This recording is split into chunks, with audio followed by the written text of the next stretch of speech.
Так, сюда, кажется.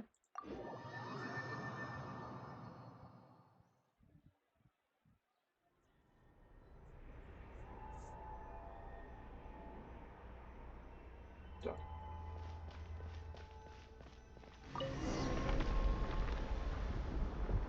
Волкин, салон. Отправляйтесь к ядру.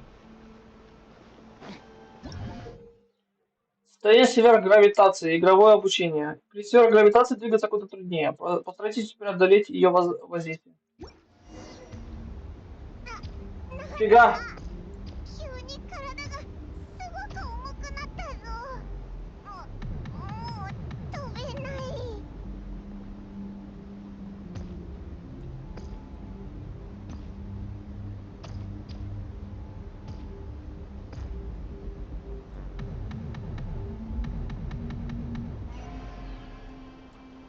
Все, преодолели?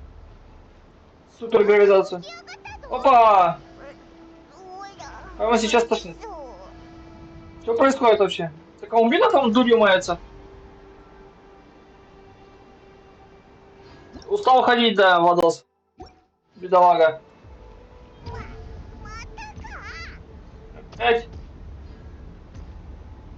Это ГГ просто перед тем, как прийти в Снежную к царице, тренирует, как называется, как бы сказать, эпическую いいことが походку もうちょっと тренирует 思いつい свою. たみたいだな。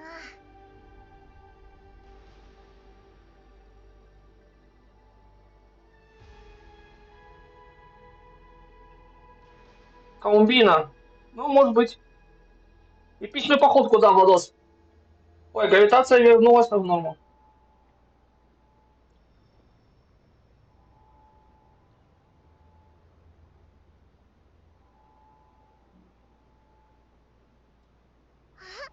Колумбина, ты вернулась. Это ты решала проблему. Как вовремя. Мы очень не переживали. Где ты была? 僕心 Ты в 配しちゃ порядке? ごめんね。 Простите, я не ожидала, что нижние уровни этой базы уходят прямо в ядро Луны, где сконцентрирована чрезвычайно мощная энергия древних Лун. 前に Когда я проникла на базу с помощью Кувяки, я случайно коснулась ее, и эта сила затянула меня в ядро Луны. やっぱり決心 Значит, ты попала в ядро Луны. Пайман была готова поверить, что на этой が базе 出て悪さ проведение. をしたのかと思ったぞ。 Привет, Пикер. Блин, я, кстати, сейчас если у меня... Сейчас если я успею, я тут одну этот эмоджи.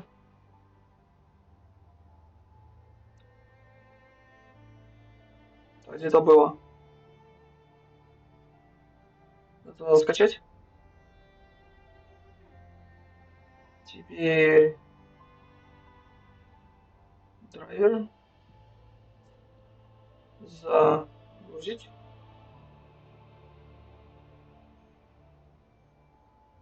Так. Смотри сюда. Говорит, что сдал вот он. Теперь будет это выбирать куда этот идти учиться. Точнее, на кого.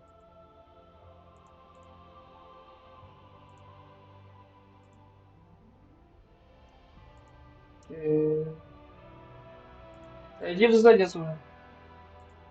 Надо блок.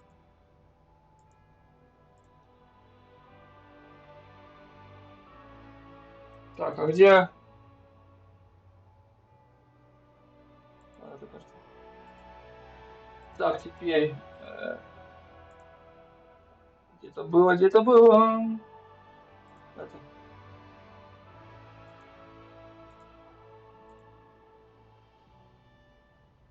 Да, блин, опять нет, что ли?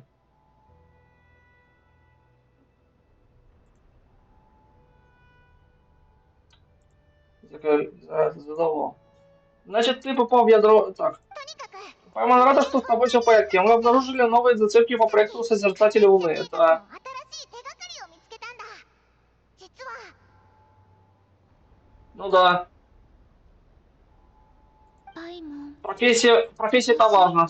Выбрать самую, именно которую хочется. И, 真実を知ったの。 Пойман, я все узнала в ядре Луны. ニンニン Теперь я знаю, кто ты. 君が誰なのかも分かった。私の使命はそこ Но там я にある пойму, в の чем で заключается моя миссия. 連 Пожалуйста, れて отведи 行 меня って туда. ほしい。どうしたんだ？ Что случилось, Камбина? Похоже, ты не хочешь, чтобы Нинин шла туда. ニンニンは Нинин не сможет выжить в 決 условиях 死の ядра 子 Луны. でも Но я должна 私の выполнить 使 свою 命を果 миссию. たさなきゃいけない。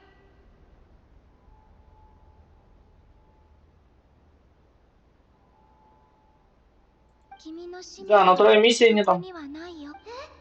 Что? うん。 Твоя миссия не в ядре Луны. Напротив, ее истоки находятся там, где все началось. それって Ты имеешь в виду в Око Ибни Белума? そう。 Да, твоя миссия запустить проект Созерцателя Луны в Оке イビニ Ибни ベルの Белума. 目のそれには Для этого нужен информационный ключ, созданный с помощью энергии древних лун. Я могу снова отправиться в ядро Луны, чтобы добыть его для тебя, но это займет некоторое время. イビニベルの目 Ты に хочешь, чтобы я вернулась в Око Ибни Белума и ждала там? それでい Ты いよ。 согласна? うん。 Нет, если я не могу сама забрать ключ, я буду ждать こ тебя こで здесь. あなたを待ちたい。あなたが Я не уйду, пока ты не вернешься. ここで Я хочу остаться здесь и дождаться возвращения моей подруги. 分かった。 Я понимаю. Спасибо тебе, Нинин. Я скоро вернусь. Камбина, я пойду с тобой.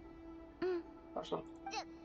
А как же яйцо? Мы оставим ее здесь одну? 心配し Не ないで。 волнуйся, я позвала バズ Магис, を呼んだから。 она уже в пути. ここで待つだ Пока け она なら находится здесь, база не この представляет 基地 для に нее 他の опасности. 危険でも Но Павел все равно немного переживает. Может, Павел останется и составить компанию яйцу? Разве ты не хочешь посмотреть, как выглядит ядро Луны? 一人っきりだ Павел хочет, но яйцо здесь будет одиноко одной. と思うんだ。あいつはあの Она ведь дочь этого Лусалима, и только что об этом узнала. こういう話 Нужно время, чтобы осмыслить подобные новости. И если риск, что ситуация может усугубиться, например, если она начнет слишком много об этом думать и сбежит в какое-нибудь опасное место.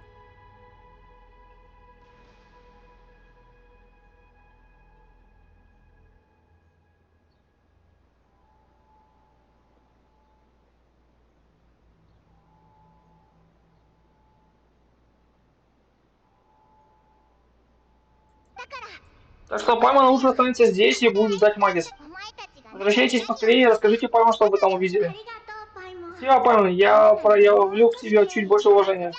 オイラも В таком случае Пайман увеличит твою долю на одну порцию. Теперь тебе достанется 3, а Пайман 7. Пайман ведет себя как и старшая сестра, дети быстро растут. そりゃそう Чего ты так удивляешься? Пайман видел, как взрослеет яйцо? 大きくなるのをずっと見守ってきたんだからな。 Да, реально, Пикир, учись на программиста, будешь нам этот VPN клепать, реально. Чего ты так? Ладно, быстрее идите. Чем раньше уйдете, тем раньше вернетесь. Не заставляйте нас слишком долго ждать. うん。 Путешественник, пойдем со мной. と Табибито! Табибито! 安心して進め。 Не бойся идти вперед, поверхность безопасна. Анчистяр.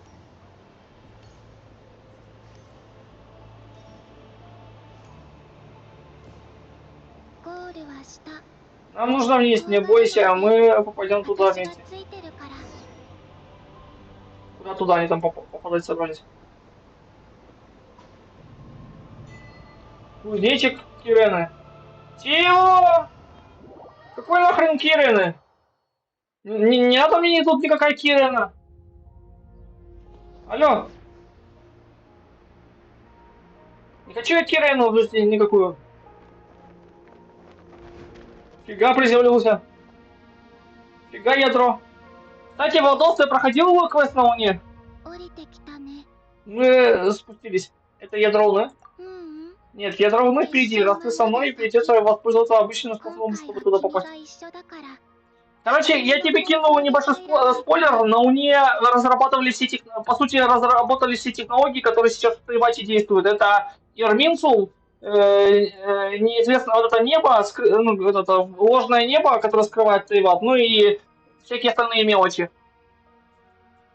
И все это технологии драконов, которые спиздил этот Фанес этот.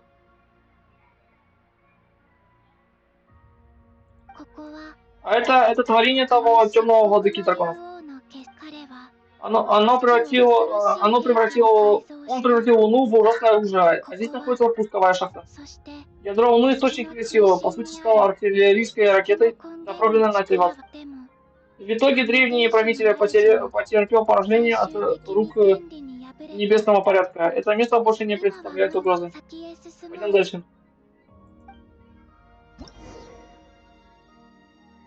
Ну да, но прикол в том, прикол в том, что вот это небо, которое ложное небо, это технология драконов, Владос. И, скорее всего, ну, тут не косвенно вроде как намекнули на Фанеса тоже.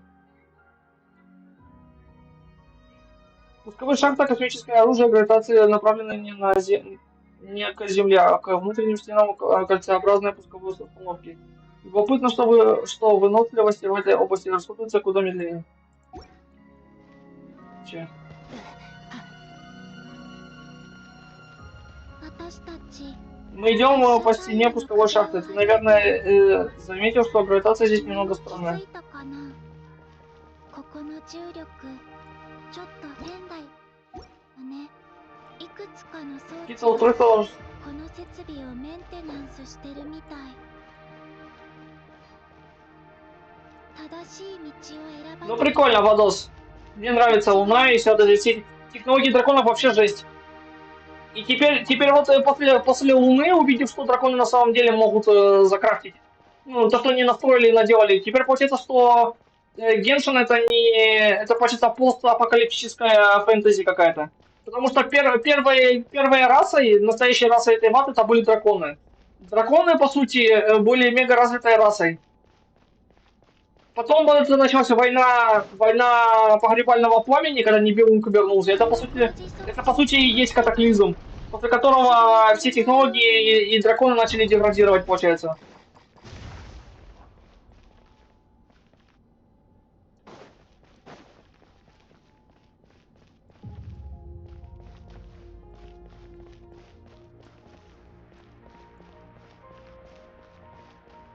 Что за хрень?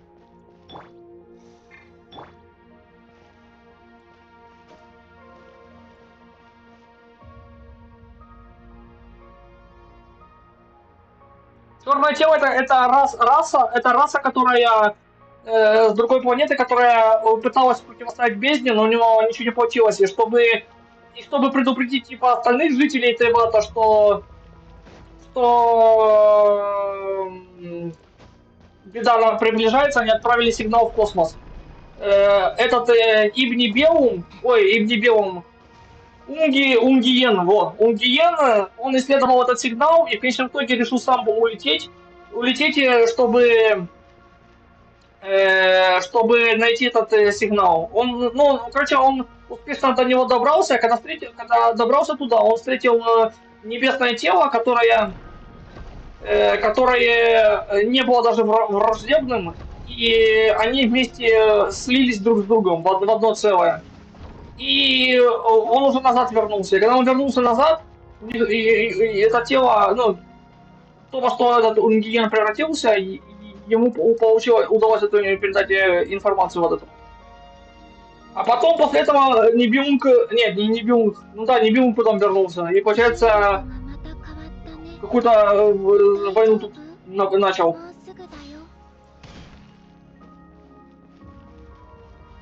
Ну да, фактически в глухой телефон, реально. Им пришел сигнал, и потом долгое время они его не могли получить. Точнее, не слышали и ответить не могли. Потом этот сигнал снова прилетел к ним. Нам нужен ключ. Для этого нужен ключ. Ключ у тебя. Это последний объект Иерусалима. Предыдущим была лаборатория лунной завесы, которая превратилась в лунное море. Ты говоришь про исток древней Луны? Да. Нас обнаружили.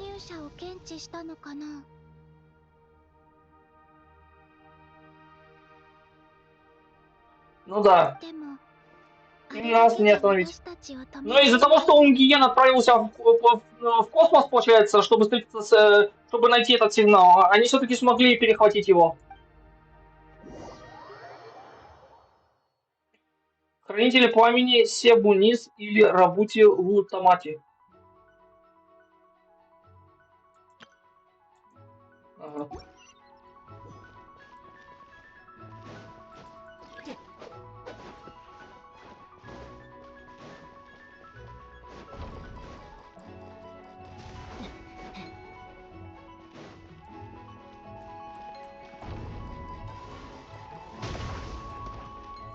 Чё, охренела там?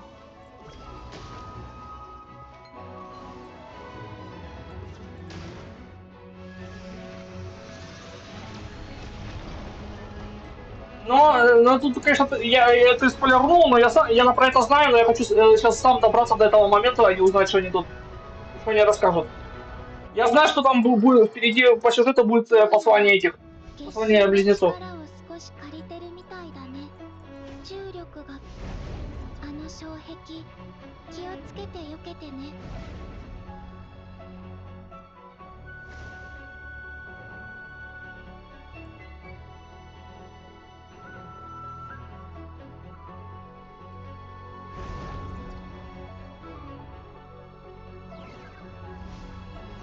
А что за хрень тут?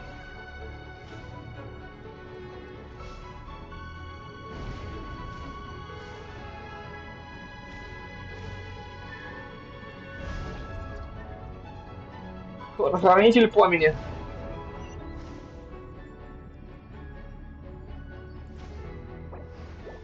Так что, по сути, получается, что Луны это научные комплексы даже.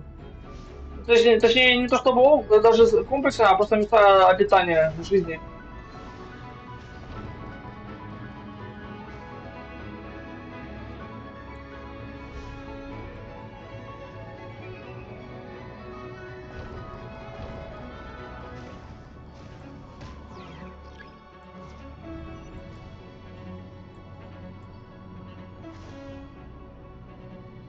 Капец, кажется, здесь неудобно.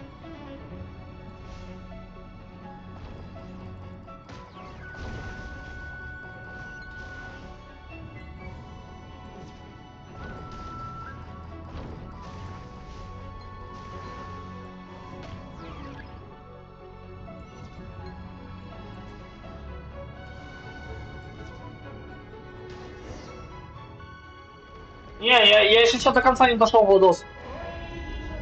Только то, как к запуску высокоэнергетического заряда. 当たっちゃダメだよ。 Лунный доктор. Фига себе. 今のうちに Давай двигаться дальше. もう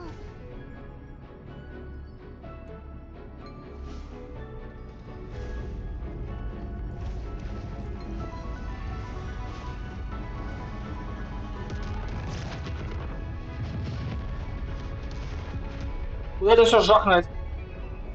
Да, кстати, это вообще красиво выглядит, вся эта база на темной стороне Луны.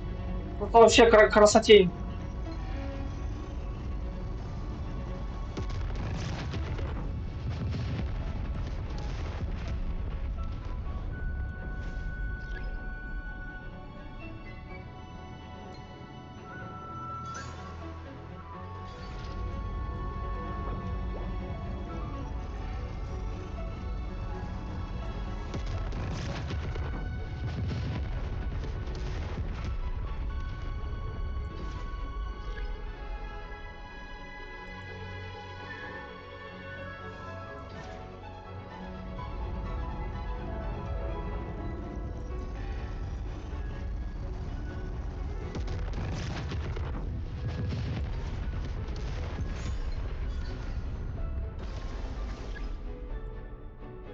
Подойдите к цели, используйте инфраумные волны, чтобы наложить работу ветра.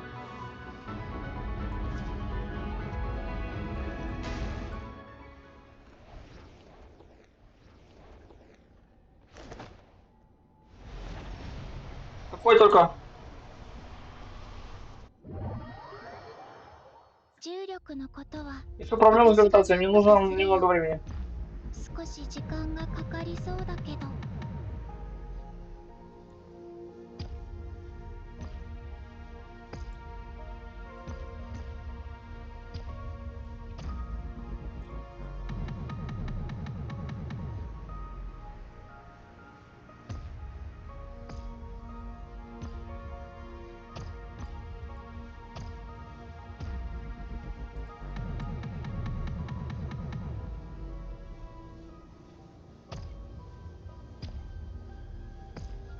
Я не могу вспомнить, что это за фильм.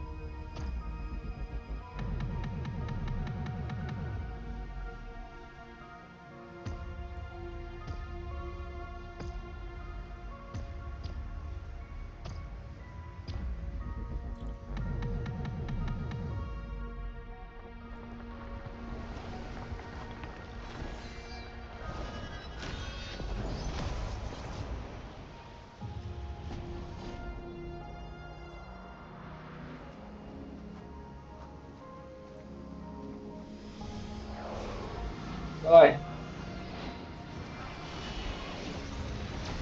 До Розенган. Розенган. А, не, это архилунный Розенган получился.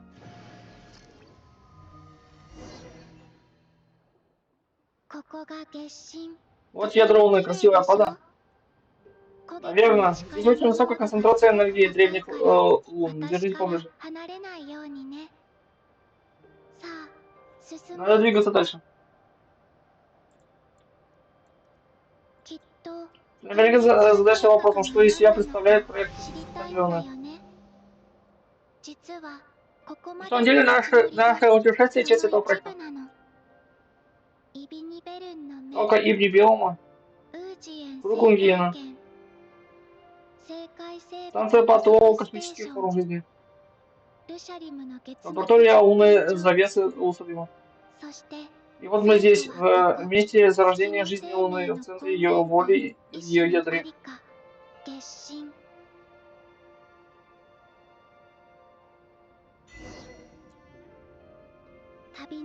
Путешествие подошло к концу. Оно и есть ключ к запуску проекта Созерцатель Луны. Это Усалим или этот, как его там звали, из Натуана, этот чудило? Да, Владос. Да? Это оставленный здесь последним наследником проекта. Это Усалим? Она все объяснит. Привет. Привет. Нин Киги. Меня зовут Нин Киги, а можете звать меня Нинин. Так меня обычно называют. Как тебя зовут? Ибни Бел, Унгиен, Магис или ты Усалим? Я путешественник. Не нужно отвечать, к сожалению, меня больше нет. Это всего лишь запись.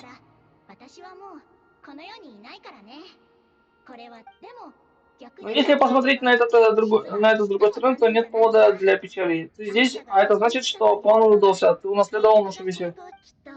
У тебя должно было быть осталось много вопросов, например, кто я. Позволю сказать, ты новая жизнь, сотворенная по воле Луны, и ты играешь ключевую роль в проекте Созерцатель Луны. Что за проект? Спросишь ты, не волнуйся, я сейчас все объясню.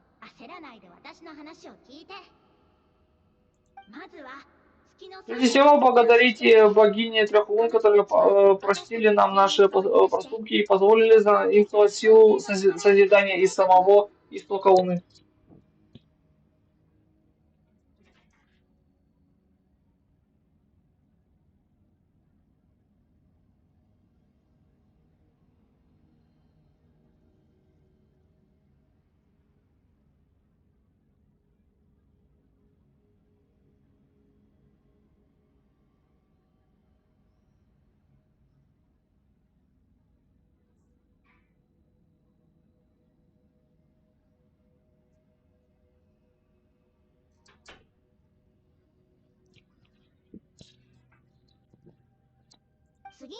Во-вторых, благодарим моего учителя Усалима. Он унаследовал результаты исследований своих предшественников и успешно обобщил все данные об энергии древних.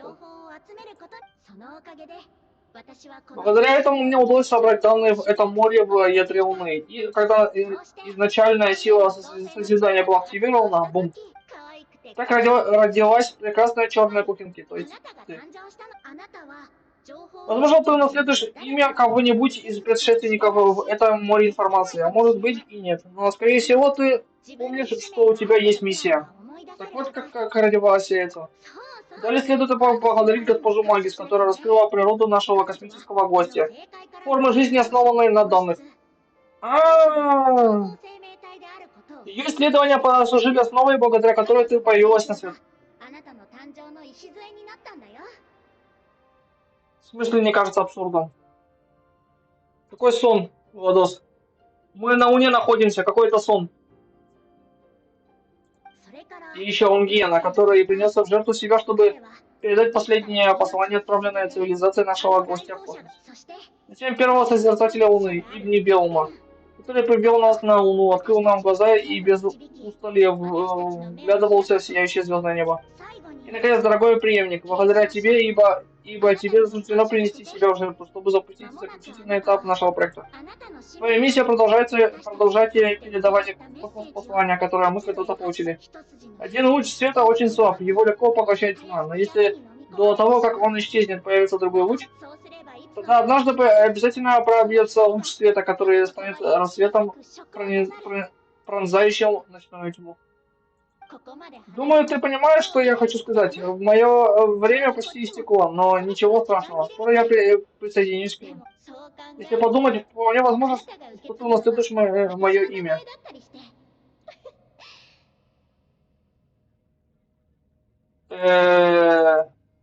Ну, типа, но не совсем, Владос. そろそろ Пора прощаться. Иди и выполни свою миссию. И в заключение приветствую тебя и всех созерцателей Луны. あなたとすべての感激者に敬意を У нас Амфориус это царство Элизии 2.0, а Геншин типа это Амфориус 2.0. Интересно. Копия, копия, копия. Всем копиям копия. そういうこ Вот と как, вот так. 星空を Все исследования, которые когда-то изучали 彼らの情報 звездное небо, объединили свои сознания в этом океане. По воле Луны они однажды その意 возродятся 志によって в форме, подобной яйцу. 彼らは Они будут инстинктивно поглощать друг друга, чтобы получить больше данных, пока им не станет понятна их миссия. それから Когда они вновь пройдут этот путь, который мы прошли, вернутся сюда и все узнают. 自分自身 Они の станут ため ключом に и откроют модуль Ока Ибни Биаума, чтобы снова отправить сообщение во Вселенную. Затем они вернутся в круговорот жизни. Этот цикл повторяется уже не раз. この循環はでも未知の正解に向かって Однако вызывать в неизвестное пространство не всегда безопасно. 竜族の学者 Исследователи драконов тоже это поняли и приступили к работе над лунной завесой. そして В эпоху Нинин мир балансировал на грани гибели из-за конфликта двух высших существ. Но мир в Тейвете восстановлен, по крайней мере, на данный момент. もしシグナルを Если 発信 сигнал, する отправленный на этот раз, привлечет внимание тьмы, обитающие среди звезд.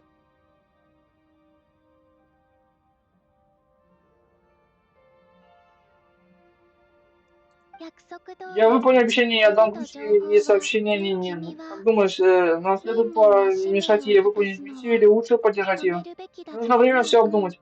Я понимаю. Тогда давай вернемся в самую первую башню Созерцателей Луны. А как же пойман Нинин?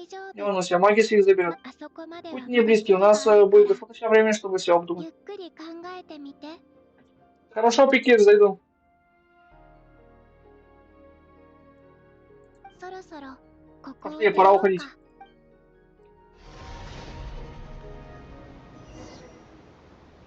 マーゴはもうパイモンと Магис ニンニン вернулась, に пойман ついて Нинин. 戻った Как みたい будешь готов, мы тоже отправляемся. 君の準備がじゃあ行こうか Я и Коука.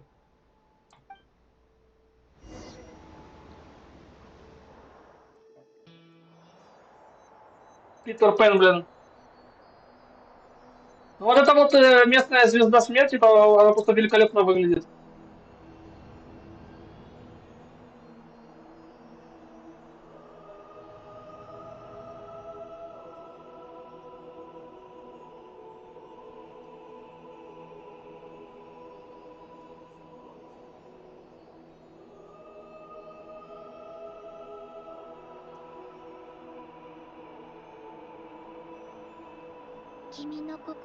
Интересно, я чувствую, ты встревожен, я тоже.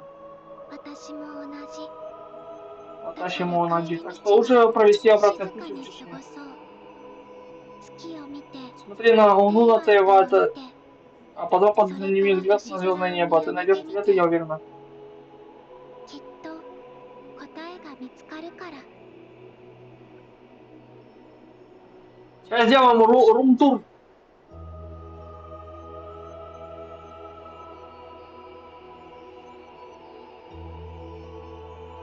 О, типа ты вот этот появляется из этого, из, ну, как это называется, горизонт или вращается, короче. Ну, то есть показывает, что Тейват реально вращается, а не стоит на одном месте. То есть это не стоящая картинка. ПНХшка типа. Хотя, по сути, это и есть ПНХшка. Просто ее здесь анимировали в этом. Чтобы мы думали, что она вращается. Ну, выглядит очень мощно. Вот Луна, я прям... Вот для меня она выглядит так, как она должна была выглядеть, Луна. Есть ощущение, что типа инопланетная раса была. Хотя это драконы, но все равно. Ощущение такое, как будто здесь инопланетяне жили.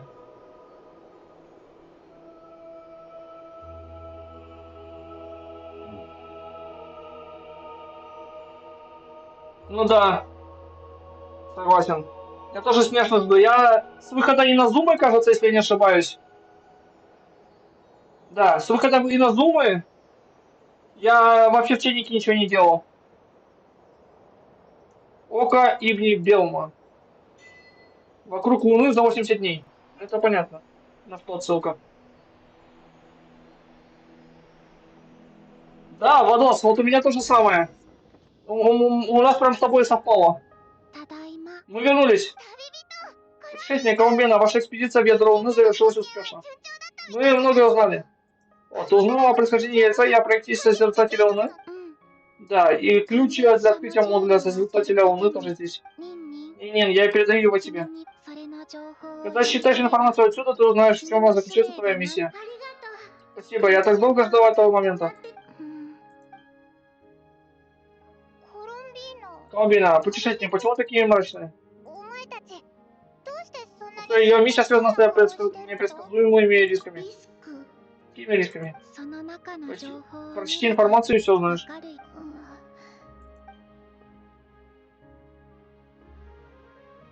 おいらはよくわから Пойман не совсем понимает, что же у яйца за миссия такая.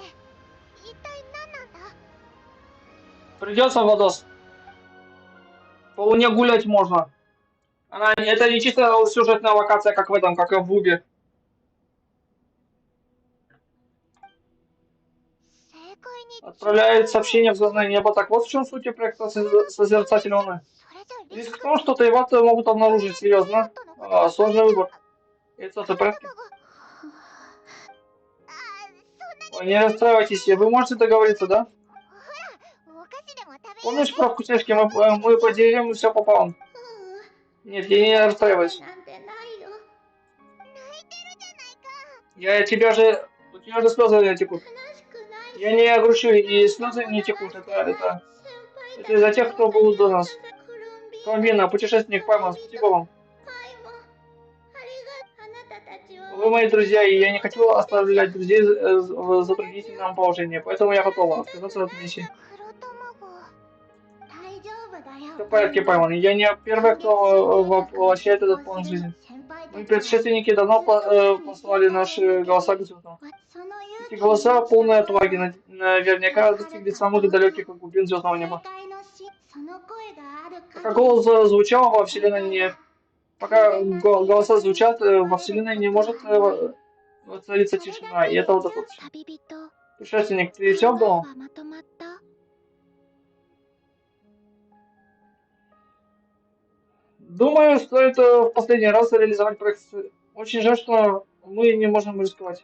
もし私が月神の Что если я смогу использовать силу богини Луны, чтобы прикрыть сообщение, которое отправит Нинин? Что ты имеешь в виду? 空爆と古月の力はどちらも本質的に Кугайки энергия древних Лун по своей сути является силой мира света. 私 Я могу вложить свою силу в сообщение, которое отправит Нинин. 溶け込ませることができるの Да, Вадос, к Лунтику сходили. そして Когда данные пройдут сквозь лживое небо, я 空を смогу использовать эти силы для наблюдения за окружающей обстановкой. もし危険が Если возникнет опасность, я смогу стереть информацию. Таким образом, нас не обнаружат. О, звучит здорово, но ты сможешь поддерживать свою силу все это время? うーん У моей силы есть предел, она действует только на определенном расстоянии. 全力で Я постараюсь максимально замаскировать сообщение, тогда его источник будет не так легко отследить. Звучит вполне реалистично. Но ты не пострадаешь? 安心して。 Не волнуйся, нас 私たち поддерживает の сама 手 Луна. 先は黒田の Что яйцо готово, стоит решиться, и пути назад уже не будет. もう一つだけ Могу я задать еще один вопрос? Какой? どうしてみんな Почему вы помогаете мне? 私た Мы же ち друзья. それだけ Это единственная そ причина? れだけ Да, で для 十 меня это 分 более чем веская причина. Приветствую вас всех.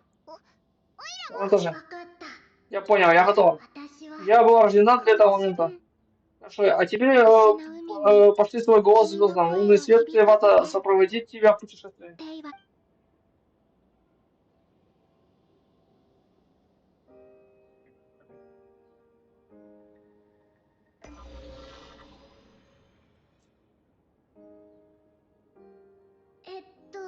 令和 Привет, привет こん всем. にちは皆さんこんにちは Минасан, конничева. Дому аригато.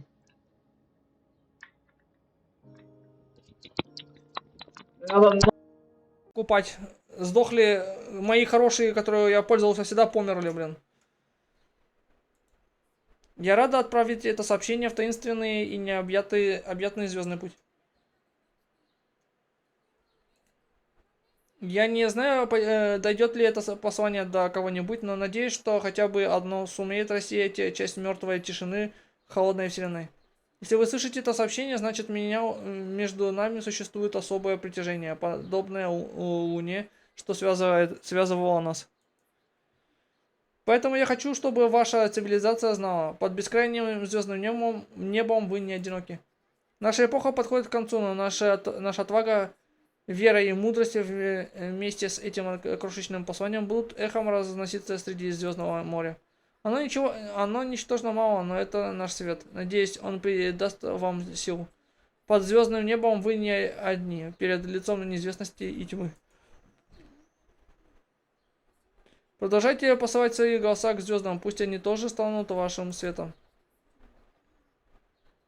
Один луч света очень слаб, его легко поглощает тьма, но если до того, как он исчезнет, то появится другой луч, тогда однажды обязательно пробьется луч света, который станет рассветом, пронзающим ночную тьму. И, наконец, мы, созерцатели Луны, из неприметного уголка Вселенной. Наши имена и в небе Ген. Магис Гети. Улусалим.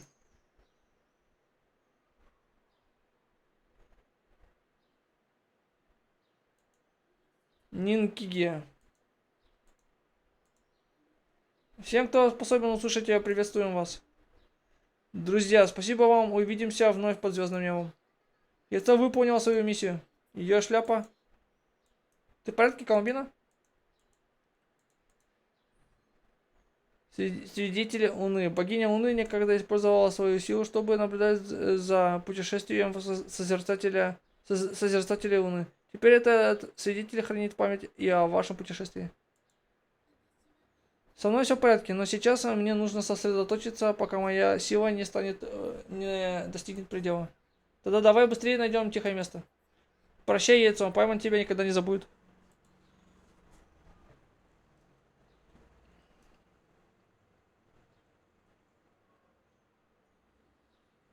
Помехи в сигнале. Модуль созерцателя Луны активировал запечатанные данные. Это... Сообщение получено, отвечаем вам. Поскольку невозможно точно определить координаты, неизвестно, сколько времени потребуется, чтобы ответ достиг вас. Но я хочу в этот самый момент ответить.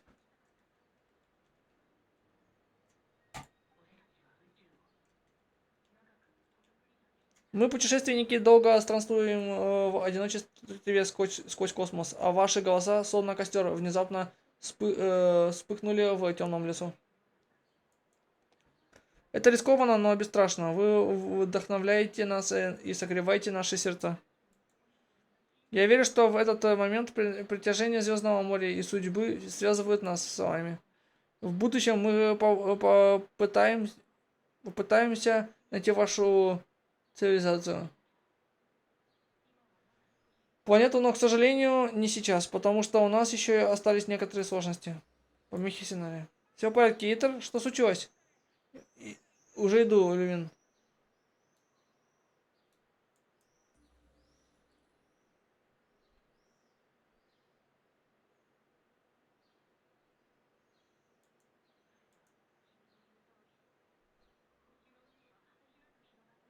Как вы говорили, Звездное море безгранично, но мы не одиноки.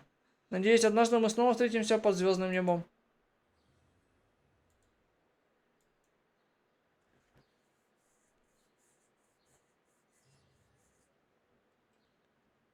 Э.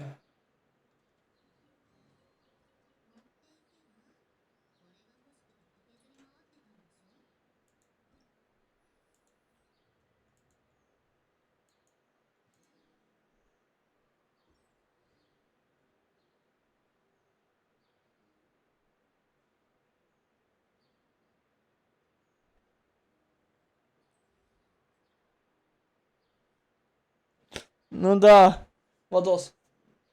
Точно. Так, кузнечик Кирены. Почему Кирены? Лунный доктор пересечь Месклин.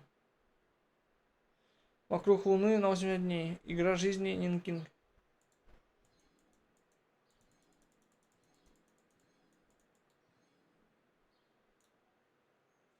Так. Целая куча тут достижений, капец.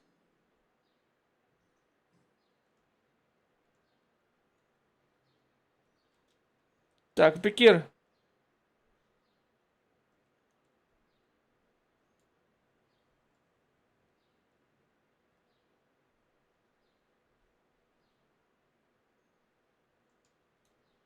Так.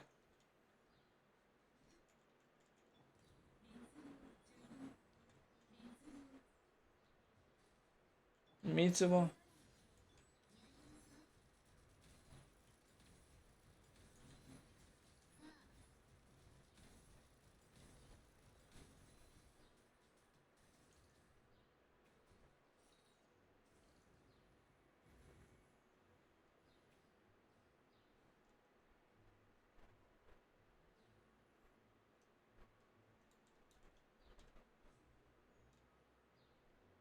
Пекир, давай я к тебе зайду.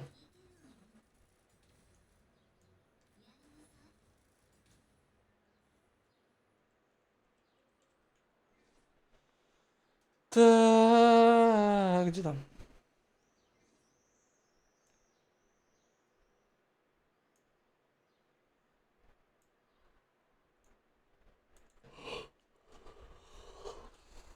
Пекир.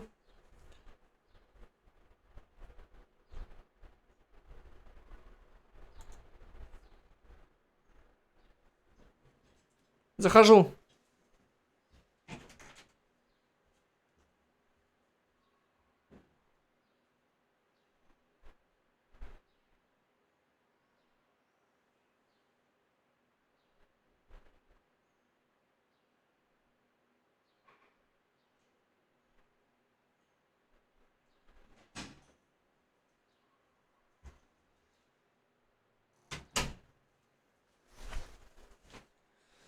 Так, что там?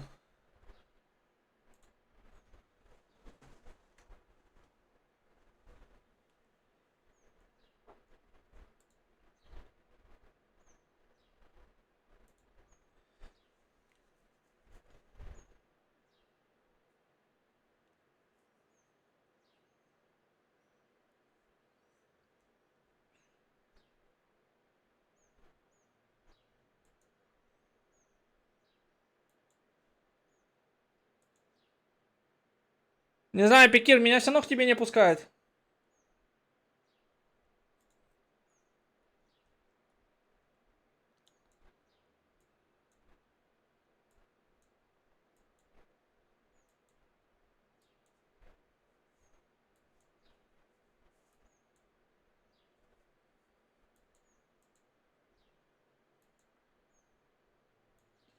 Пекир, ты что там делаешь?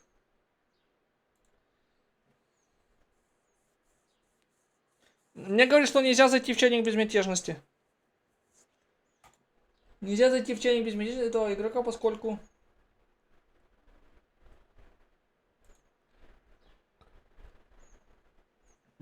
О, все, можно.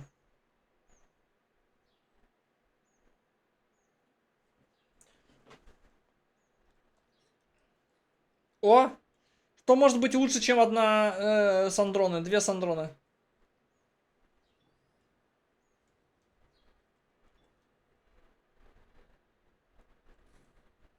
Что это тут за дискотека? Тут Пикир дискотеку какую-то построил.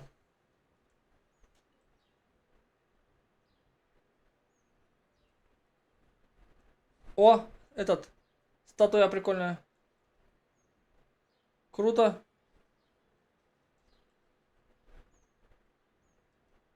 Прикольно тут Пикир настроил.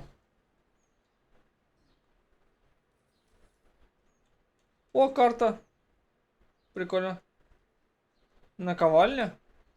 О, тут кузнечник. Крафтить можно сразу.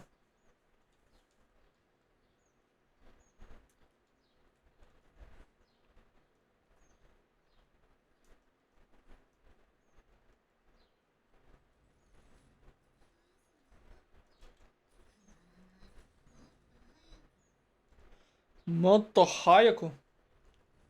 Так, ты какое оружие, кстати, поставил на свою эту Сандроны? Китай.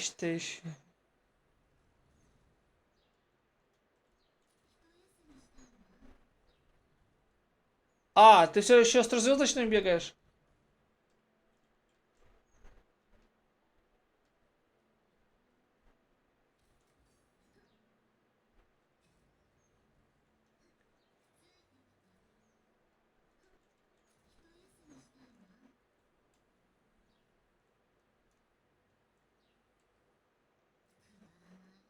Хударанай. Это что такое? Святилище для поклонения Каумбине, что ли? Тут Пикир построил святилище для поклонения Каумбине. Хударанай. О, Каумбина. Каумбайна. Привет.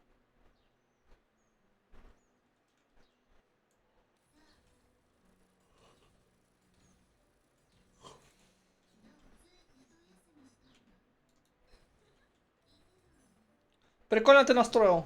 Тут. Выглядит красиво. Достаточно. Мне, кстати, 2,5 ляма еще нужно, чтобы последний дом купить в этом. В НТЕ, наконец-то. Чуть-чуть осталось.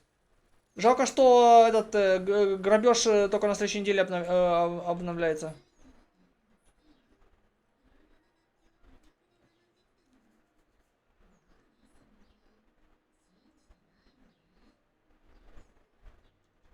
Шинджите войны. В смысле, ты траву из железа делаешь? Ты что там, трансмутацией занимаешься? Что ты там за запретными знаниями, какие-то запретные знания используешь, Пикир? Железо в траву превращаешь. Ну круто, выглядит красиво, особенно там внизу. Вот то. О, фига, это тоже прикольно, кстати. Пойду я тогда, наверное, не знаю, ивент, наверное, смотреть. Начну.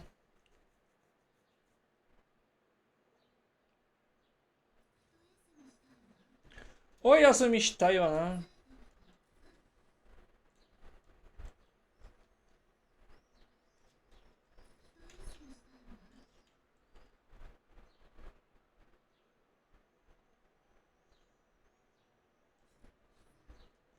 Не, он просто построил похожее на этот, на Нордкрай, типа.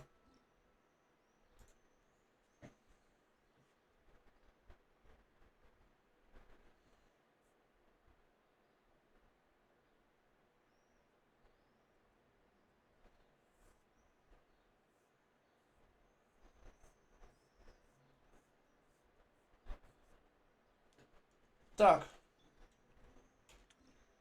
Ивент. Если мы встретимся снова.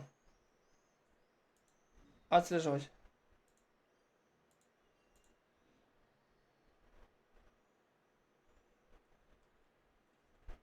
Так у нас нету хаты в стиле этого.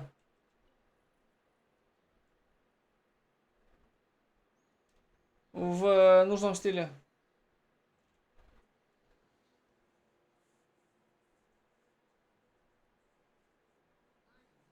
Видишь, я ведь говорила, что они придут.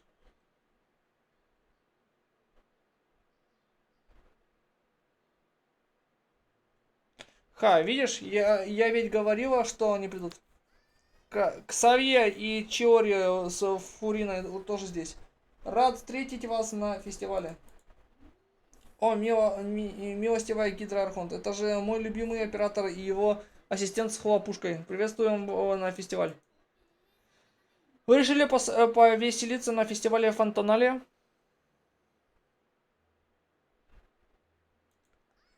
Ну и помочь вам захотелось. Да и на прошлом кинофестивале было много сюрпризов. Но снимать фильм все равно очень весело.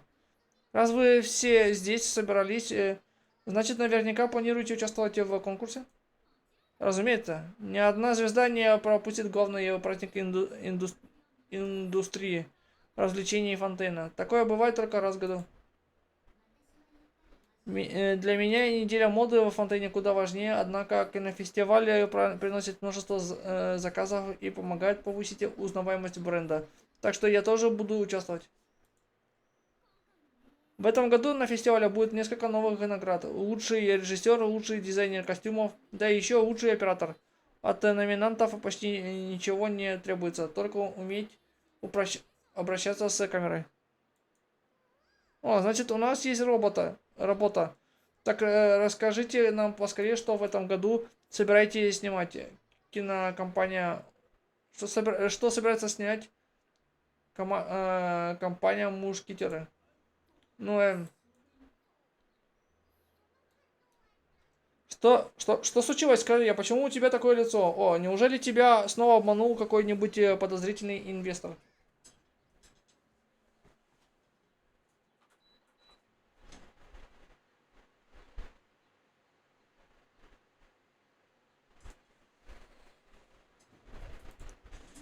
Нет, что ты, я не настолько наивен, чтобы раз за разом попадать в одну и ту же западню. И благодаря всем собравшимся кинокомпания Мушкетеры располагает достаточными средствами, чтобы снимать фильмы без инвесторов.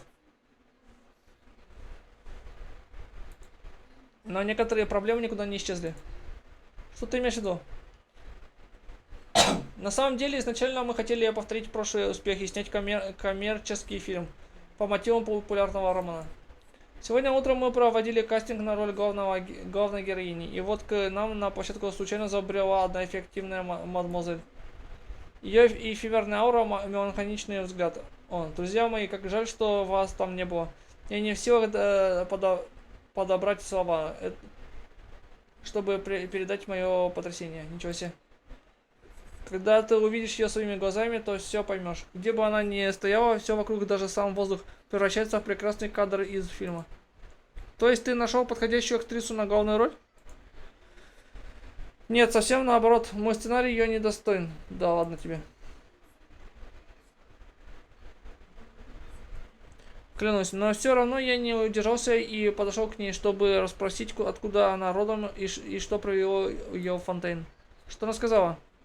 Она сказала, что не так давно вернулась на свою родину, но вскоре ее лучшая подруга погибла, поэтому она решила побывать в родном городе подруги, чтобы почтить ее память.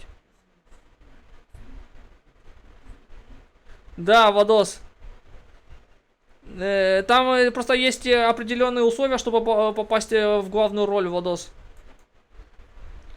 Теперь понятно, почему она показала тебе такой грустный. Да, но когда я выслушал ее историю, мне внезапно осенило. Почему бы не снять артхаусный фильм о том, как мадемуазель ищет свою старую подругу, и взять ее на главную роль? Что, ты хочешь сказать, что решил переписать сценарий прямо сейчас, но времени осталось совсем мало, и подготовка к съемкам тоже требует большой работы. Мы ведь можем ничего не успеть. Друзья мои, вспомните, какими трудностями мы столкнулись, когда снимали фильм «Два мушкетера». Тогда нам пришлось все начинать с нуля. Если сравнивать сейчас, наши условия намного лучше. Да, но... Не волнуйся, я пойму. Мы с Чиори уже оценили проект, который предлагает Ксавье, и поддерживаем его решение. Обычно костюмы для актеров начинают шить только после того, как утверждены основные роли. Так что мне работы почти не прибавилось. О, как мне отблагодарить вас, прекрасные дамы. Сначала допиши сценарий, а потом поговорим о благодарностях. Знаете, вместо того, чтобы снимать очередной коммерческий фильм, который зрители будут заедать попкорном, мне куда интереснее создать артхаусную картину, способную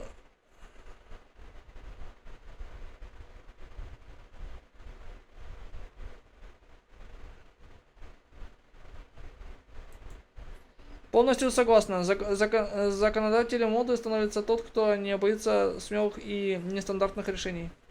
О да, не зря Фурину вызывают великим режиссером. Называют великим режиссером. Нет времени так. Не зря и кинокомпания «Мушкетеры» пользуется такой огромной славой. Вы знаете, что такое настоящее искусство. Но все-таки, что там за девушка такая, которую вы все не сговаривались и решите сделать главной героиней артхаусного фильма? Хе-хе. А, Колумбина, как ты здесь оказалась? Привет, я гуляла неподалеку и услышала, что вы обо мне говорите. Вот и решила устроить вам сюрприз. Что, вы знакомы с госпожой Колумбиной? Конечно, стоп. Так значит, Колумбина и есть та самая артистка, о которой вы говорили? Ксавье, теперь твои слова уже не кажутся преувеличенными. Паймон. Ага. Колумбина, получается, ты отправилась в Фонтейн в одиночестве? Да, помните, я говорил, что хочу повидать другие страны, когда в Нордкрае станет поспокойней. Поэтому я пошла в кураторий Тайн и спросила у Нефер, что она посоветует. Она сказала, что в Фонтейне сейчас проходит кинофестиваль. Там должно быть очень интересно. Перед отъездом я попрощалась с Лаумой, она была рада, что я решила развеяться. Только вот ее советы немного отличаются от советов, которые дала мне Нефер. Да, и чем же? Лама сказал, что мне надо не бояться пробовать новое и завести как можно больше друзей. Прекрасный совет. Таким и должно быть настоящее путешествие.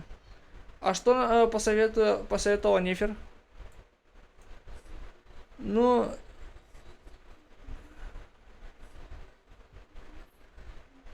Ну, никому не доверяй и не разговаривай с незнакомцами. Да, это ее стиле.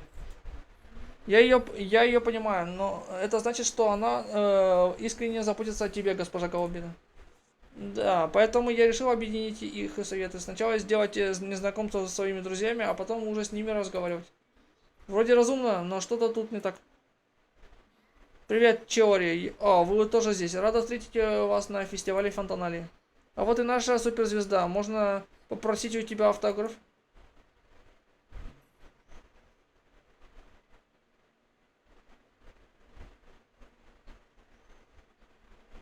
Не смешно.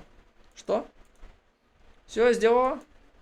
Да, договорилась обо всем с герцогом и предупредила Юдекса.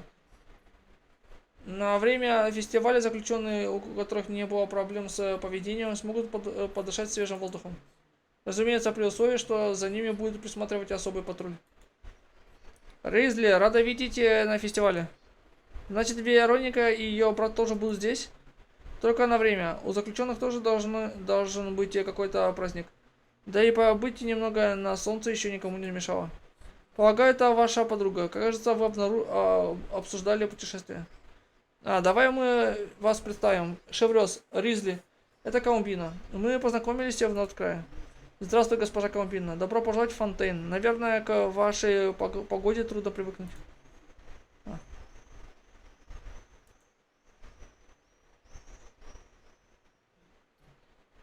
Похоже, я прав. Погоди, отлично. Здесь намного теплее, чем на Лоткае. Тогда почему ты меня ударил? А почему нельзя? Здесь цветы так ярко цветут вдоль дорог. А люди часто доброжелательные и общительные. Я хочу скорее... Я хочу скорее со всеми подружиться. То есть ты считаешь, что так вести себя друг с другом могут только друзья? А разве нет?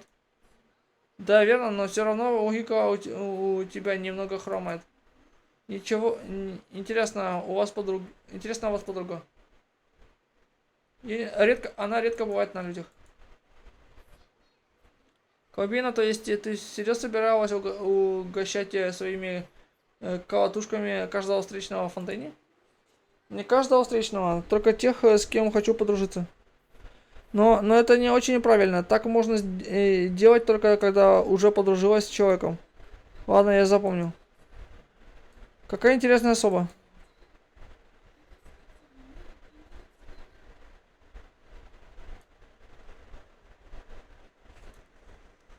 Так мы теперь друзья? Конечно, друг путешественника мой друг.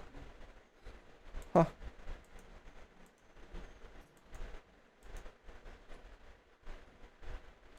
Ха. Вы умеете заводить друзей? Значит, госпожа Колумбина та самая актриса на главную роль, которой я только что услышала. Я успел прочувствовать ее необычную ауру, о которой мне говорили. Шевраз, а ты в этом фильме тоже будешь сниматься? Поначалу собиралась, но когда господин Ксавье изменил концепцию фильма, моя роль сильно сократилась.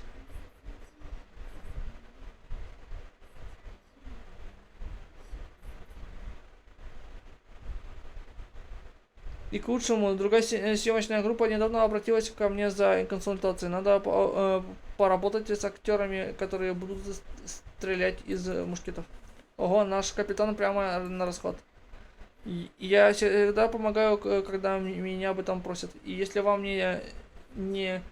если вам на съемках понадобится моя помощь, тоже обращайтесь.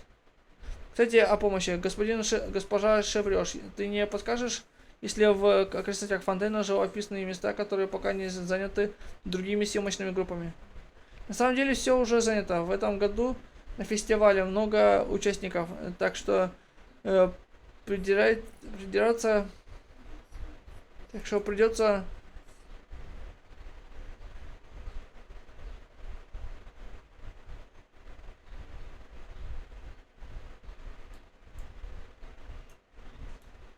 Вы ищете площадку для съемок?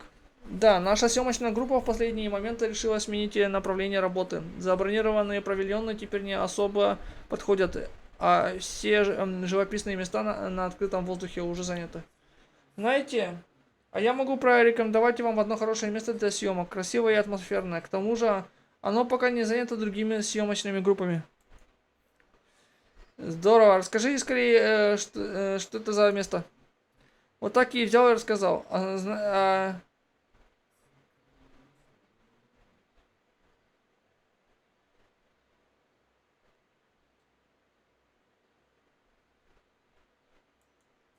Звучит очень интригующе, но я думаю, нам лучше разделиться. И вы идите, посмотрите сюрприз, а мы с режиссером Фуриной и госпожой Колумбиной прогуляемся по окрестностям, посчитаем до 20.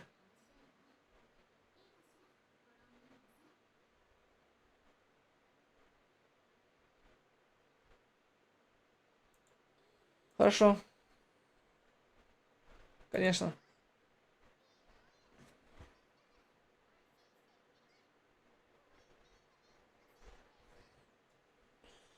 Ой, не волнуйся, они все наши друзья. Колумбина, наслаждайся путешествием и ни о чем не беспокойся. Хорошо.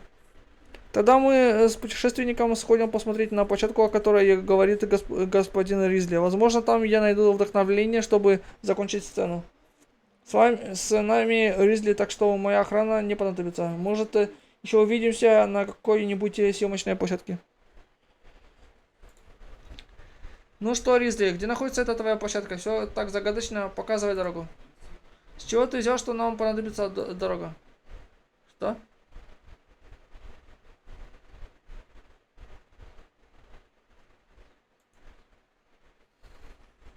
Если мы встретимся снова.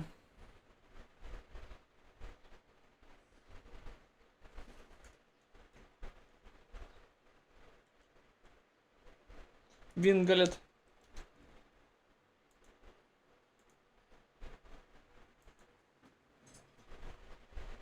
Не понял.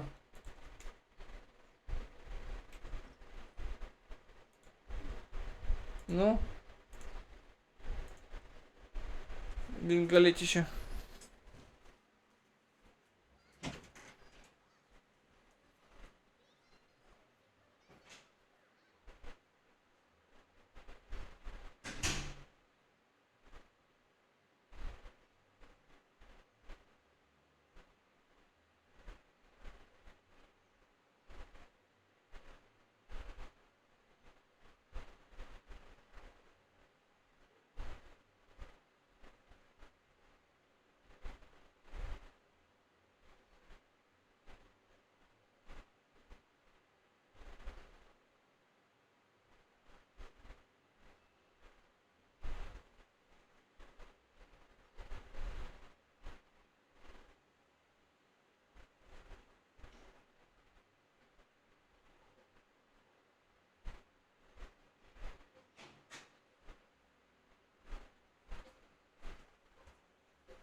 Как у вас там, кстати, с жарой у всех? У меня тут вообще жарюка уже невыносимая.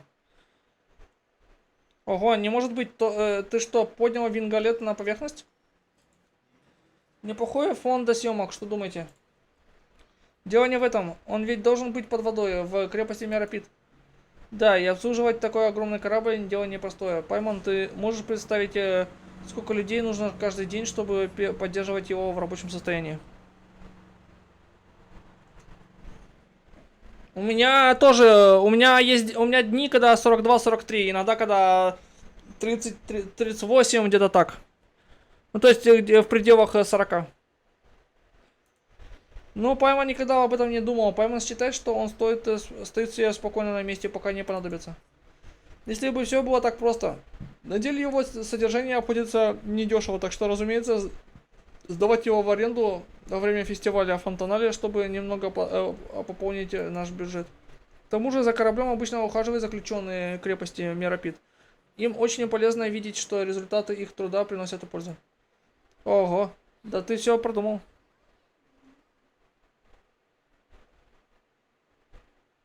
Фига себе 48.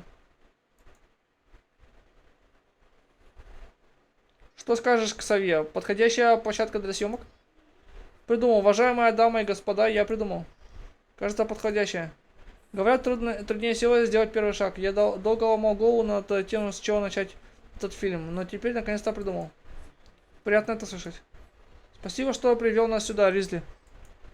Не благодари раньше времени. Еще неизвестно, смогу ли я предоставить вам этот корабль для съемок. Что это значит? Ты что, сдал Вингалет в аренду кому-то еще? Именно так. Сделка состоялась вчера. Клиентка не имеет отношения к производству фильмов, но в щедрости ей не откажешь. Даже торговаться не стала. Хотя арендная плата уже отпугнула немало съемочных групп, желавших снимать здесь кино. Скажите, господин герцог, вы знаете, для чего ваша клиентка решила арендовать Вингалет? Хотелось бы иметь хоть какое-то представление, прежде чем идти на переговоры. Я не стал вдаваться в детали, впрочем, на ее столе я заметил документы. Разрешение на рыболовство, лицензии на выделение коммерческой деятельности. Полагаю, она собирается открыть на корабле ресторан или использовать его как океанариум. Ресторан на воде. Звучит очень заманчиво, хотя океанариум тоже неплохая идея. С корабля открывается прекрасный вид, будет отличное место для свидания. Пусть я больше не капитан, мне все равно очень приятно, что вам нравится Вингалет. А еще съемки фильмов послужат рекламой для корабля. Надеюсь, мы сможем договориться с новым капитаном. Ладно, нам в любом случае придется отыскать ее и обо всем расспросить. Успехов вам.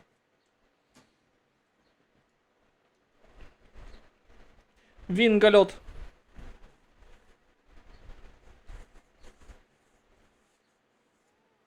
Ух ты, вблизи Винголет, кажется, еще больше, а каюты такие просторные. Интересно, кто же его арендовал? Здесь есть кто-нибудь? Кажется, никого. Неужели капитану пришлось отучиться? Арендовать такой большой корабль, а сама упорхнула? И даже записки не оставила. Пойман еще раз попробует.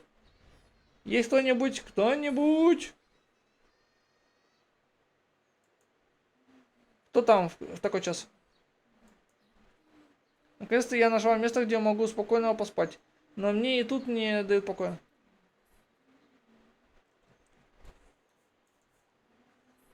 Простите, океанариум временно не... Что?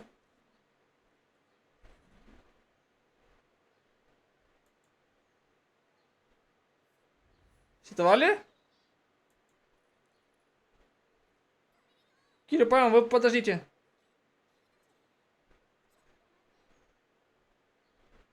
Неплохо они ее анимировали, кстати. Ну вот. И как мне выходить на люди в таком виде? Где моя обычная одежда?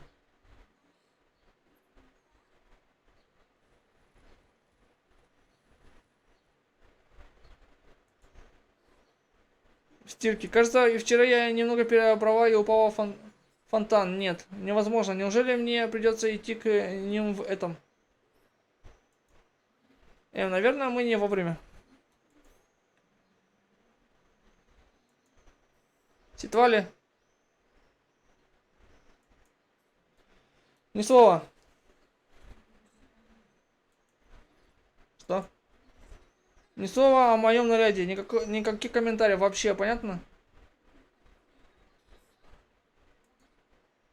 Хорошо, мы не скажем ни слова. Что не так, хороший наряд. Правда?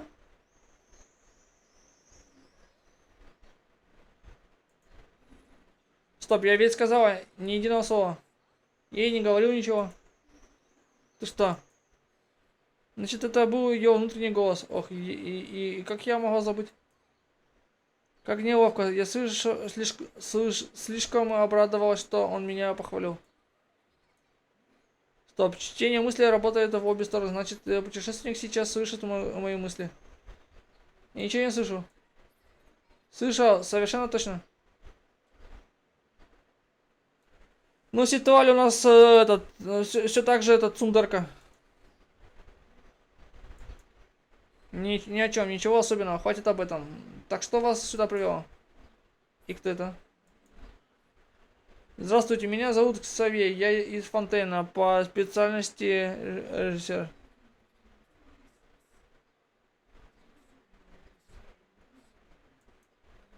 Вот оно что, неудивительно, что мы встретились в Фонтейне. Вы тоже решили принять участие в фестивале? Да, мы помогаем Ксавье со съемкой. Как раз собирались спросить, можно ли нам снять несколько сцен на этом корабле. Так что, значит, ты...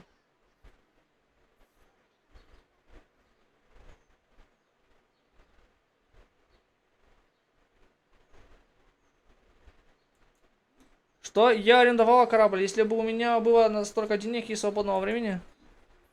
Внесу ясность. Я вовсе не собираюсь отправляться в курортный кризис, чтобы красить свою золотую пору. Я не настолько старая. Тогда почему ты так одета? Будто... Прямо хотела спросить, как ты тогда оказалась на Вингалете? Я узнала, что... Ну, я узнала, что на подход по одному из самых любимых моих романов снять фильм гораздо проще.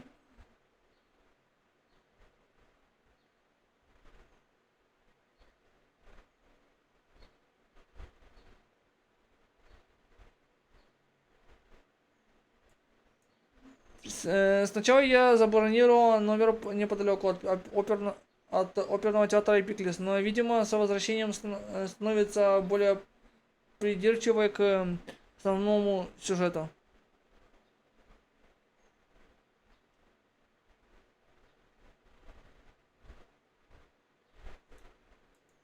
Я решила перебраться в другой отель.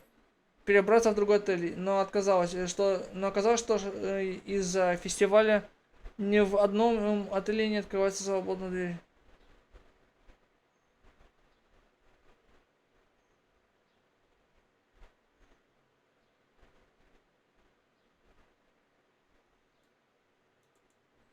Я уже переживала, что придется ночевать под мостом, как вдруг заметила на обочине объявление о вакансии. То есть тебе наняли присматривать за кораблем?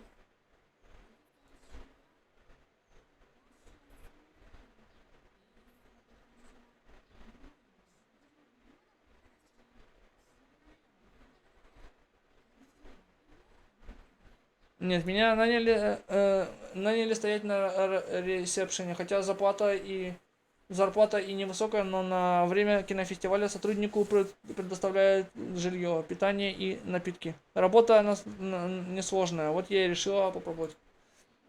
И они взяли тебя на работу? А что, ты считаешь, что я не справлюсь?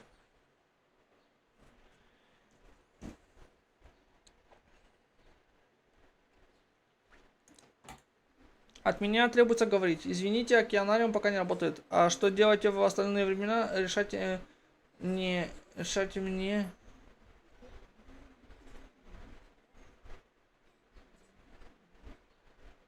От меня требуется говорить. Извините, океанариум пока не работает. А что делать в основные моменты, не знаю. И все? Да, я и сама удивилась, но можете спуститься вниз. Сами увидите все всякого.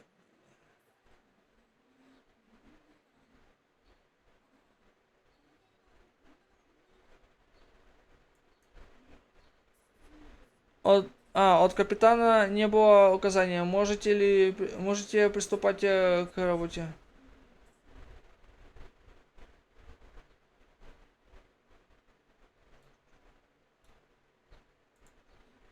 Нет, об этом она ничего не напоминает мне.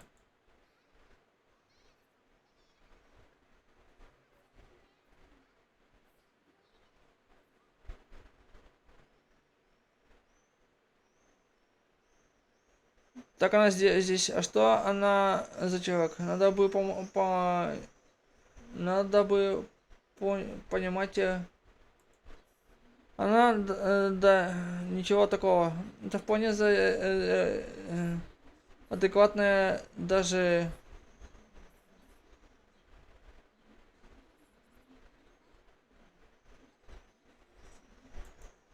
В, пре- в племе с племенем повелителя ночного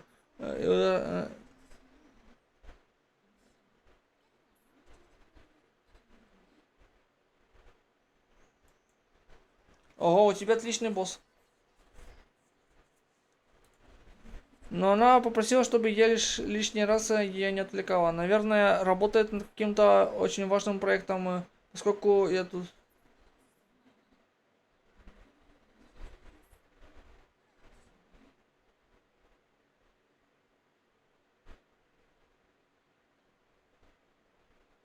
Но она попросила, чтобы я лишил лишний раз.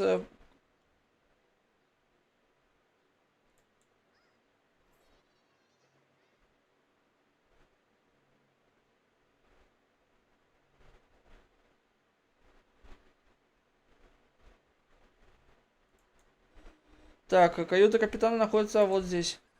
Подождите, в таком наряде я не могу. Ай, не важно. Думаю, все равно идти за. Все равно идите за мной. Здравствуйте, госпожа Гильотен. Гости хотели задать вам несколько вопросов. Гильотен?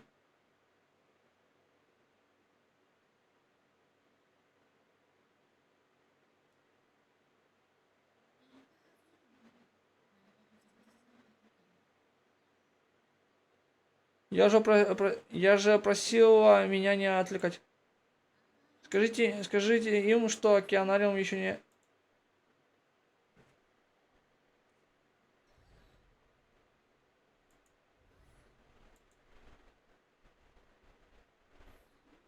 Сандрона, ты здесь? Вы знакомы? Сандрона, ты как? Ты нас помнишь? Все так убивались, когда это случилось. Все очень по тебе скучали.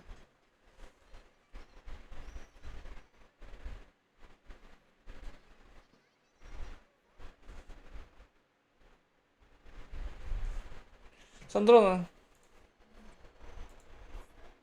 Хитвали, проводи, пожалуйста, молодого человека в гостевую зону и приготовь ему чая. Нам с этими гостями нужно побеседовать наедине.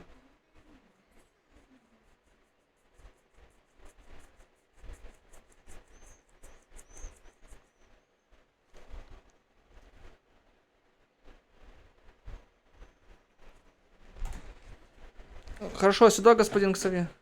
Короче, Ситвали этой домработницей какой-то тут прислуживает.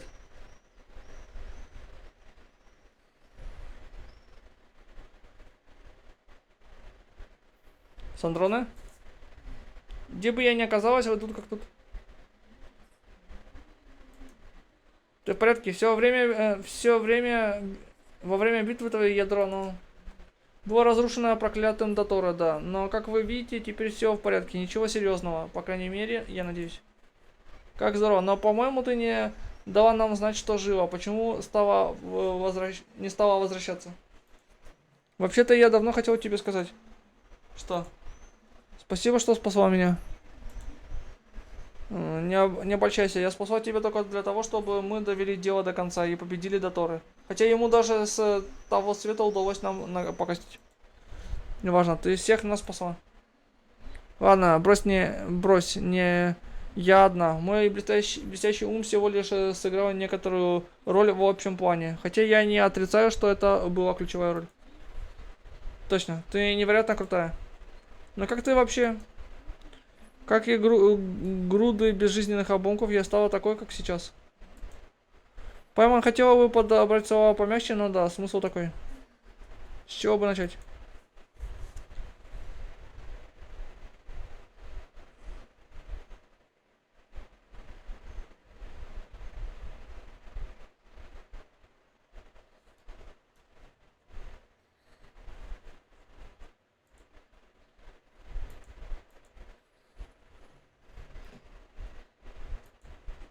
Проклятие.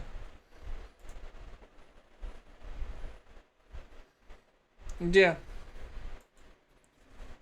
Мы победили? Сколько времени прошло? Надеюсь, я сейчас не в лаборатории этого психопата. О, кстати, тут ее старое платье. Стоп, фонтейнский декор, книги исследовательского института. Фух, спокойно.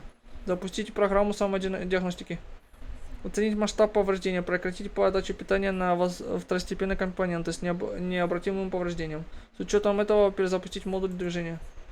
Ядро серьезно повреждено, Доторы негодяй. Понял?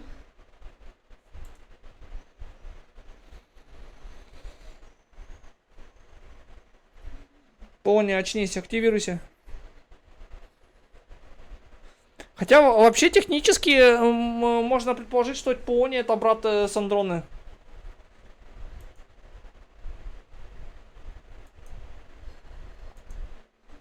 Ты ранен даже сильнее меня. Ни одной целой шестеренки. Все энергетические цепи повреждены. Серьезные повреждения ядра, как и у меня. Он даже и перезапуститься не может. Значит, даже если я сама возьмусь за ремонт. В последний момент ты потратил всю энергию, которую нужно было тебе для выживания. Чтобы защитить ядро того парня в шляпе и вычислительный массив. Вычислительный массив. Отлично, прототип еще здесь. Но смогу ли я запустить его в таком состоянии? Неважно, надо попробовать. Мне только проверить кое-что. Активация вычислительного массива. Подключите вычислительное ядро массива к моему телу. Так я и знал, тут нужна слишком большая вычислительная мощность. Отключить питание всех функций, кроме модуля мышления. Пожалуйста, мне нужен ответ на один простой вопрос. Предмет поиска богини трех лун. Запрос. Сколько ныне живущих богинь обладает властью трех лун? Одна. сработало. У тебя получилось, Колумбина, ты вернулась. Но как мне удалось выжить? Самодиагностика выявила повреждения ядра достаточно серьезные, чтобы навсегда вывести меня из строя. Почему случился перезапуск? Странное сообщение, которое можно увидеть только после перезапуска ядра. Твое наследство. Ален, значит, это ты дал мне второй шанс? Ален Гильотен. Ален Делон.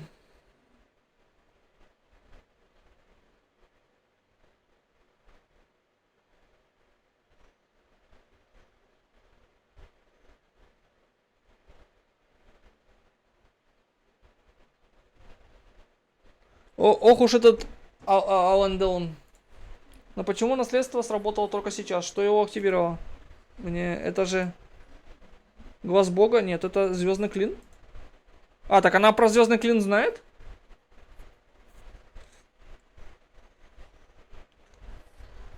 Звездный Клин? Да, можете считать это, что это такая редкая разновидность Глаза Бога. А что заставляет его появиться, я не знаю до сих пор. Но в Снежной считают, по крайней мере, согласно исследованиям Фатуй, что Звездный Клин каким-то образом связан с третьим сошедшим. С третьим сошедшим мы знаем только, что сердце Бога создано из его останков, а про Звездный Клин впервые слышим. Вы знаете, что это его останки? Хотя я так удивляюсь, будто забыла, с кем имею дело. Да, небесный порядок использовал останки третьего сошедшего, чтобы создать 7 сердец Бога и тем самым укрепить систему 7 архонтов. А глаза Бога представляют собой продукты все той же системы 7 архонтов. Иными словами, появление глаза Бога в определенной степени тоже связано с третьим сошедшим. Пока все понятно? Ну так. Обладатели глаза Бога могут с его помощью управлять силой элементов. То же самое можно сказать и про обладателей Звездного Клина. Разница заключается в том, что обладатели Звездного Клина при управлении силой элементов иногда проявляют некую особую силу, которая, по-видимому, исходит из пределов Тейвата. Считается, что эта сила возникает из-за примесей в останках третьего сошедшего, которые вливаются в глаза Бога в момент его проявления. Отсюда и называется Звездный Клин. Пайман помнит, глаз Бога может проявляться, когда желание человека достаточно сильно. Звездный Клин, по сути, разновидность глаза Бога, значит он тоже. Не смотри на меня так, я давно сказал, у меня нет никаких желаний, зато есть целый список того, что я теперь не могу. И я и сама не знаю, почему эта штука передо мной появилась. Зато знаю только, что без него наследство, которое оставил мне Ален, никогда бы не сработало. Мое ядро было слишком серьезно повреждено. Но после перезапуска ядра я восстановила поврежденное тело и поместила в него вычислительный массив вместе с уцелевшими алгоритмами Полни. Значит, Полни? К сожалению, да. Боюсь, восстановить его уже невозможно. Нам очень жаль, но ты сейчас обмолвилась про наследство. Да, когда Ален был жив, он часто говорил со мной о желании и мечтах. Думаю, он считал, что однажды у меня может появиться желание, ради которого я не пожалею даже жизни. Поэтому он оставил мне шанс начать все сначала. Это наследство? Ты ничего о нем не знала? Нет, ничего. Ален называл меня творением, которым больше всего гордился. Наверное, звучит так, будто я хочу похвастаться, но факт остается фактом. После смерти Алена я попыталась изучить внутреннее устройство себя и Полонии. Полония, по сути своей, является вычислительным механизмом, разработанным в принципах его работы. Разобраться в его принципах работы несложно. Но изучая свою собственную конструкцию, я еще раз понял, до чего великим гением был Ален, отец механизмов. Я попыталась повторить свое устройство, когда создавала Катерину, но она оказалась всего лишь бледной копией оригинала. Что? Но ведь ты просто гений, что смогла создать Катерину. Мы все не могли поверить, когда узнали, что она кукла. Нет, ей никогда не сравнится с творением Алена. Некоторые технические принципы моего ядра до сих пор остаются для меня загадкой. Спрятать наследство для Алена было проще простого. Жаль, что мне пришлось потратить его на схватку с Доторой. Мне хотелось смотреть, как он празднует победу. Ты дала миру второй шанс.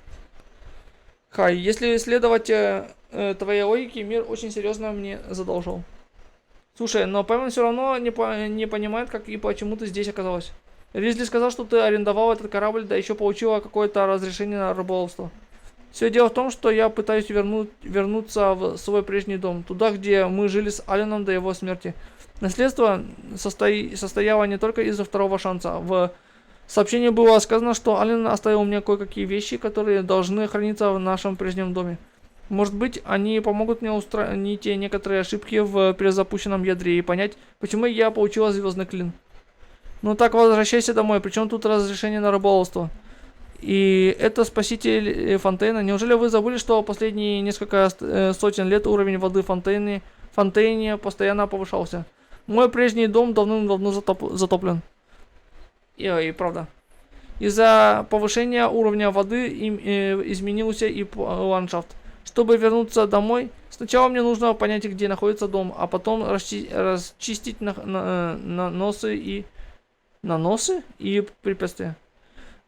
Но законы Фонтейна запрещают частным лицам и организациям проводить раскопки подводных руин без разрешения. В первый же день, когда я погрузилась под воду, меня поймали мелюзины. Но почему не написать заявку, чтобы тебе дали разрешение? Да перестань. Я прекрасно знаю, как эффективно работает бюрократическая система Фонтейна.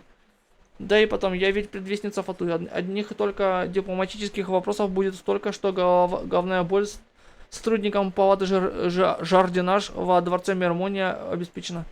Поэтому я оформил разрешение на рыболовство. В Фонтейне его получить проще всего. Документов потребовалось немного. Я без проблем получила разрешение на имя Гильотен. Значит, ты воспользовалась лазейкой в законе? Разве? Но дом под водой принадлежит мне. Я занимаюсь рыбалкой, а заодно ищу дорогу домой. Конечно, иногда я все же вылавливаю несколько рыбок и помещаю их в аквариум, чтобы доказать сотрудникам палаты Жардинаш во время очередной проверки. Для этого я даже специально наняла администратора. Тебе денег же не жалко? Сначала получить лицензию, потом нанять такой огромный корабль. И все только для отвода глаз. Если хотите открыть здесь настоящий аквариум, пожалуйста, я не против. Пользуйтесь оборудованием на корабле, как вам угодно. Я хочу одного, вернуться домой и посмотреть, какое еще наследство оставил мне Ален. Итак, почему вы оказались на моем корабле? Ален Делон. Делин. Что там Ситуали творит?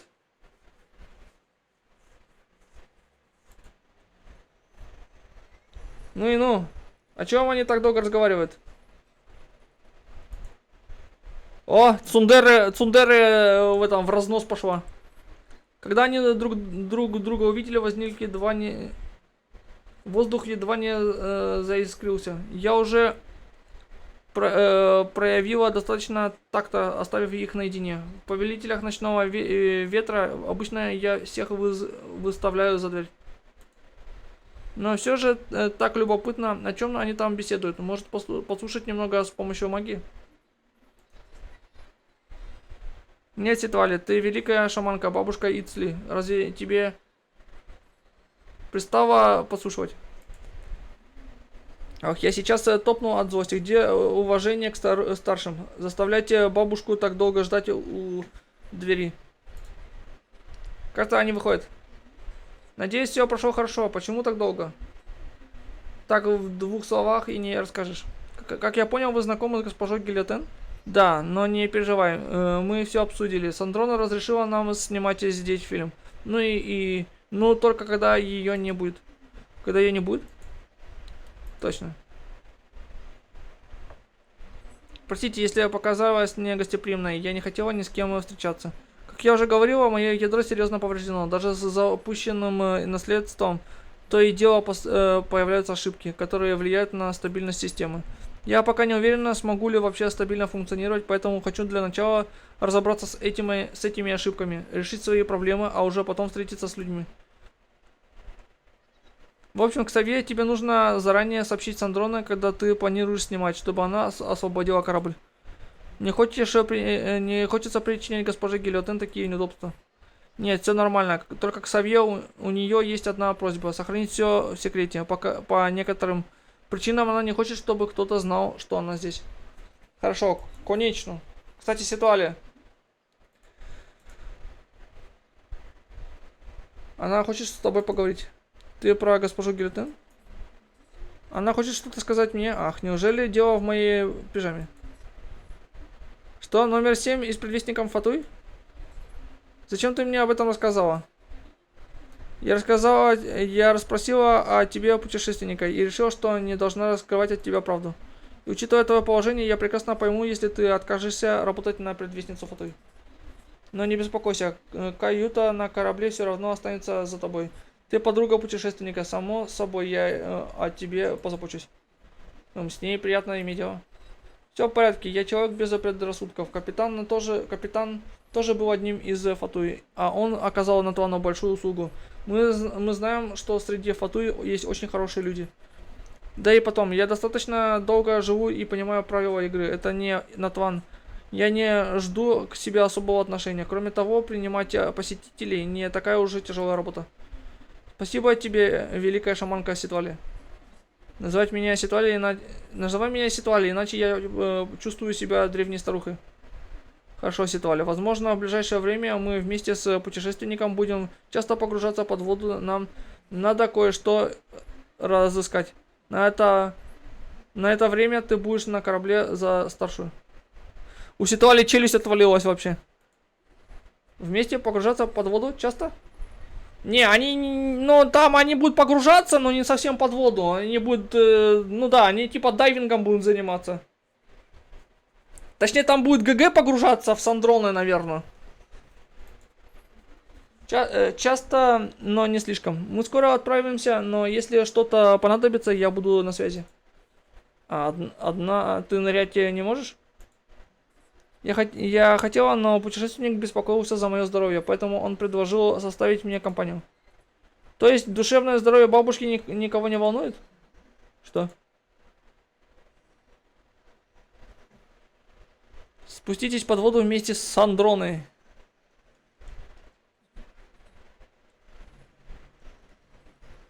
Сандроны! Хорошо, идем.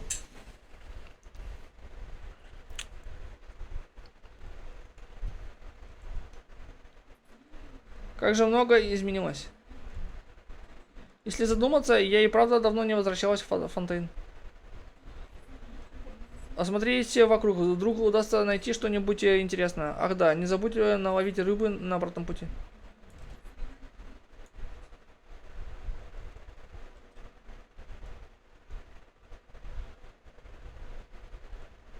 Крабик.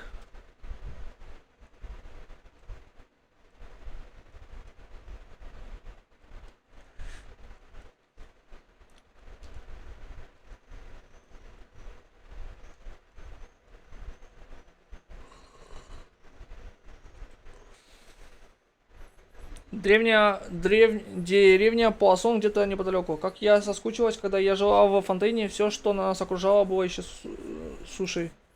Хорошо, я примерно понял, как изменился ландшафт и насколько серьезные наносы. На сегодня хватит.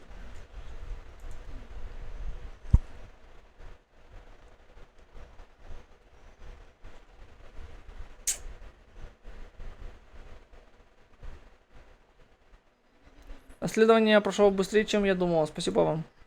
Не за что. Но как ты себя чувствуешь, Сандроны? Наверное, ты не узнаешь эти места? Все в порядке. Время идет и все меняется. Ничего удивительного. Я давно к этому привыкла. Возвращайтесь на корабль и выпустите рыбу в аквариум. Мы закончили раньше, чем планировали. Наверное, ваша группа до сих пор на корабле. Я вернусь чуть позже. Да, Ксавье говорил, что хочет снять несколько кадров на пробу.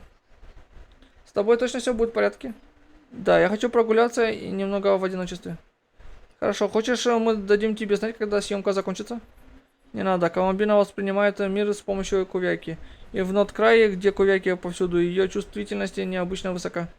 Но за пределами Нордкрая, если она не активирует свои способности, ее диапазон восприятия примерно такой же, как и дальность зрения обычного человека. Я понял это еще в Снежной. А ты хорошо ее изучила. Правда, теперь она стала богиней трех лун, и, возможно, мои выводы нуждаются в некоторой переоценке, но едва ли переоценка будет существенной. Из-за времени нашего знакомства я отлично научилась от нее прятаться.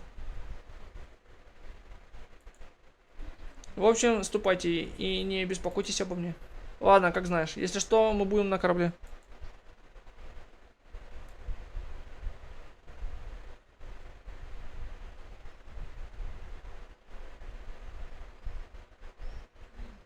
Ален, какое наследство ты мне оставил? Ты знал, что я вернулась? Или хотел, чтобы я вернулась?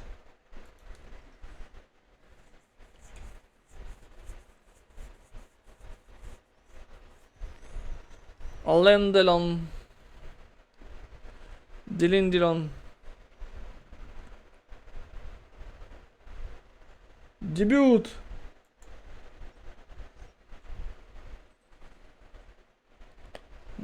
Элегантность и безопасности превыше всего. Так это продолжение или что, я не могу понять.